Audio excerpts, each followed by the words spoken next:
Shalom saudaraku yang terkasih di dalam Yesus. Sebelum kita mendengarkan renungan pada pagi ini, mari kita terlebih dahulu berdoa, mengundang Roh Kudus hadir dalam hati kita masing-masing.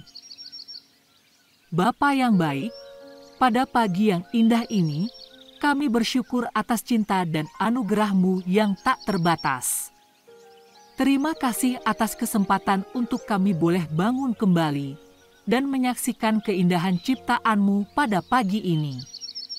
Engkau telah memberi kami hidup dan kesehatan, serta kesempatan untuk mengalami hari yang baru.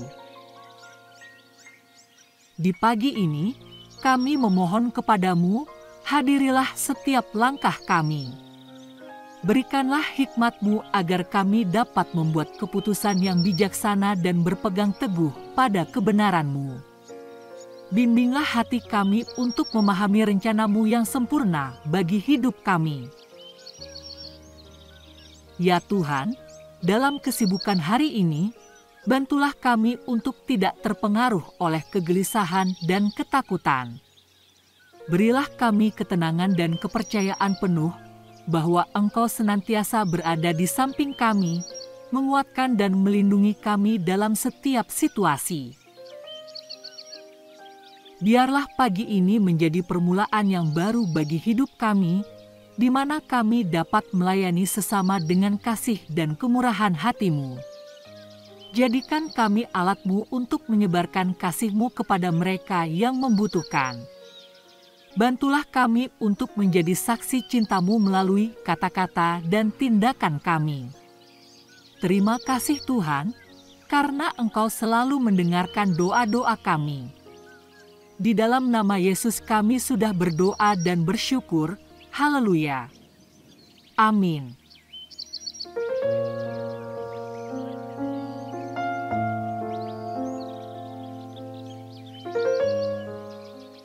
Saudaraku, ayat renungan kita pada pagi ini tertulis dalam Markus 10 ayat 45.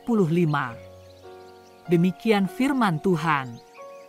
Sebab Anak Manusia datang bukan untuk dilayani, melainkan untuk melayani dan untuk memberikan nyawanya menjadi tebusan bagi banyak orang. Saudaraku, dalam dunia yang seringkali penuh dengan kepentingan diri dan perpecahan, panggilan untuk mengasihi dan melayani sesama merupakan inti dari ajaran Kristus. Ketika Tuhan Yesus berjalan di atas bumi, Ia memberikan contoh sempurna tentang pelayanan kasih yang tidak terbatas. Ia tidak datang untuk dinikmati dan dihormati sebagai raja semata, melainkan sebagai hamba yang rendah hati siap untuk melayani setiap orang yang Ia temui. Mengasihi sesama bukan sekadar memberikan kasih secara emosional, tetapi juga berarti bersedia mengorbankan diri untuk kepentingan mereka. Ia menunjukkan hal ini melalui setiap tindakannya, dengan penuh kasih menyembuhkan orang sakit, mengampuni dosa, dan mengajarkan firman Allah untuk menyelamatkan jiwa-jiwa yang terhilang. Bahkan di saat-saat sulit, Ia tetap setia pada misinya untuk melayani umat manusia. Tantangan bagi kita sebagai pengikut Kristus adalah untuk mengikuti teladannya. Kita dipanggil untuk mengasihi sesama dengan tulus, mengangkat mereka yang terjatuh, dan memberikan harapan bagi yang putus asa. Bukan hanya pada saat kita merasa nyaman, tetapi juga ketika kita diuji atau diabaikan.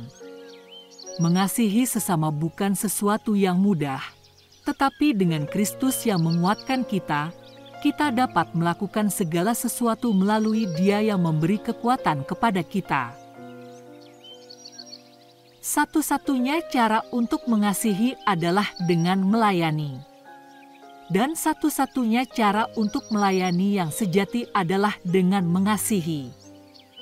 Kedua prinsip ini saling berhubungan, saling melengkapi dan menguatkan.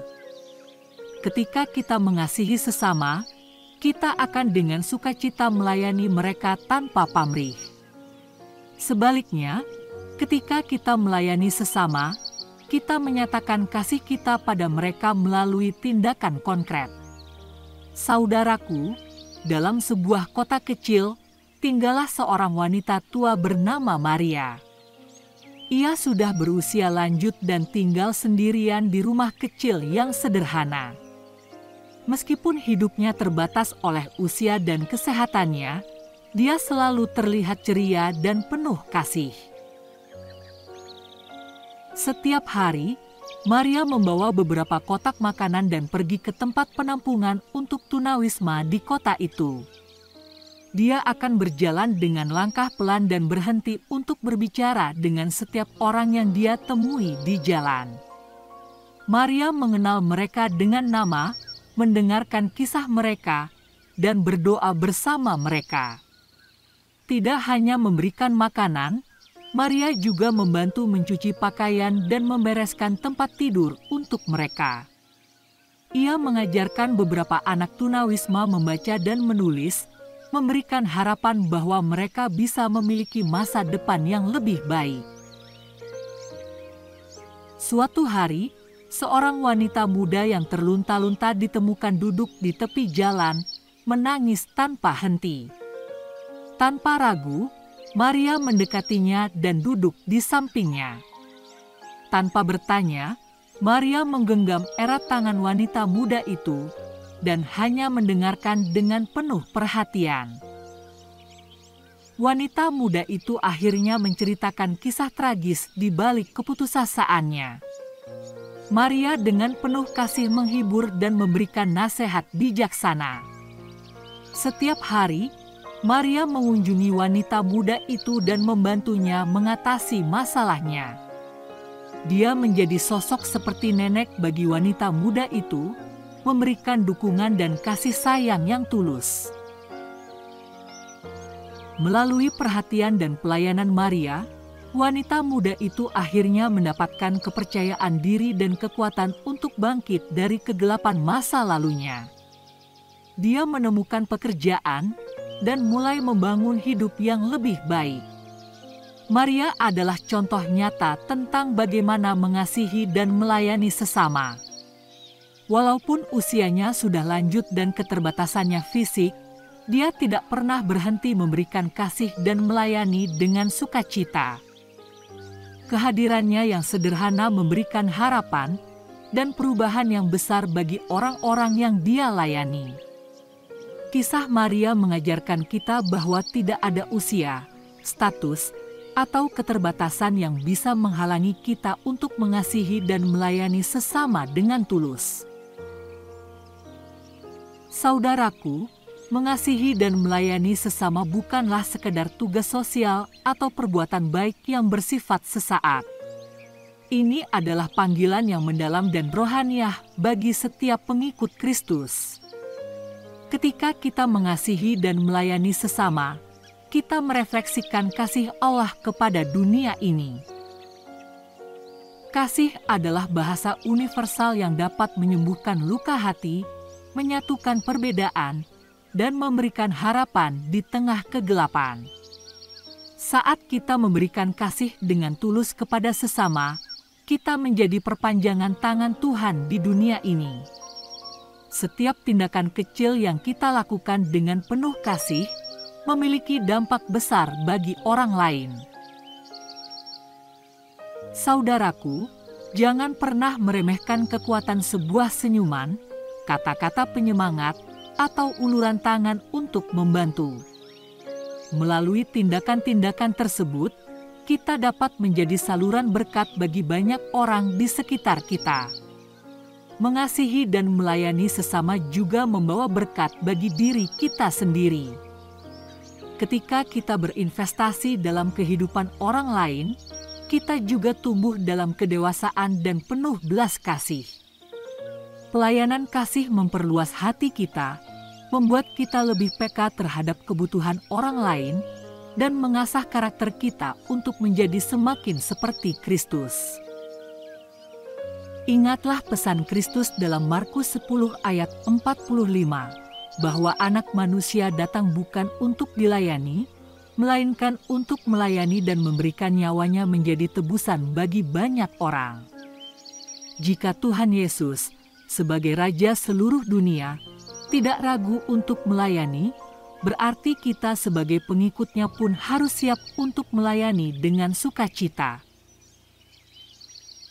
Jadi, mari kita hidup dengan penuh kasih dan pelayanan, memancarkan terang kasih Kristus kepada dunia yang membutuhkan. Mungkin tidak semua orang dapat melakukan hal-hal besar, tetapi kita semua dapat melakukan sesuatu untuk mengasihi dan melayani sesama dengan cara yang khusus dan penuh kasih. Akhir kata, jadilah saksi kasih Kristus dimanapun Anda berada.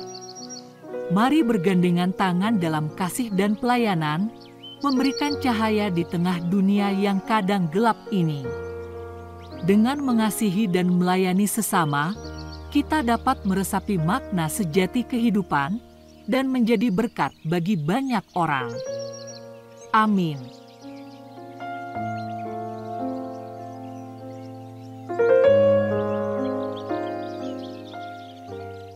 Saudaraku, untuk mengakhiri renungan pada pagi ini, mari kita kembali bersatu di dalam doa.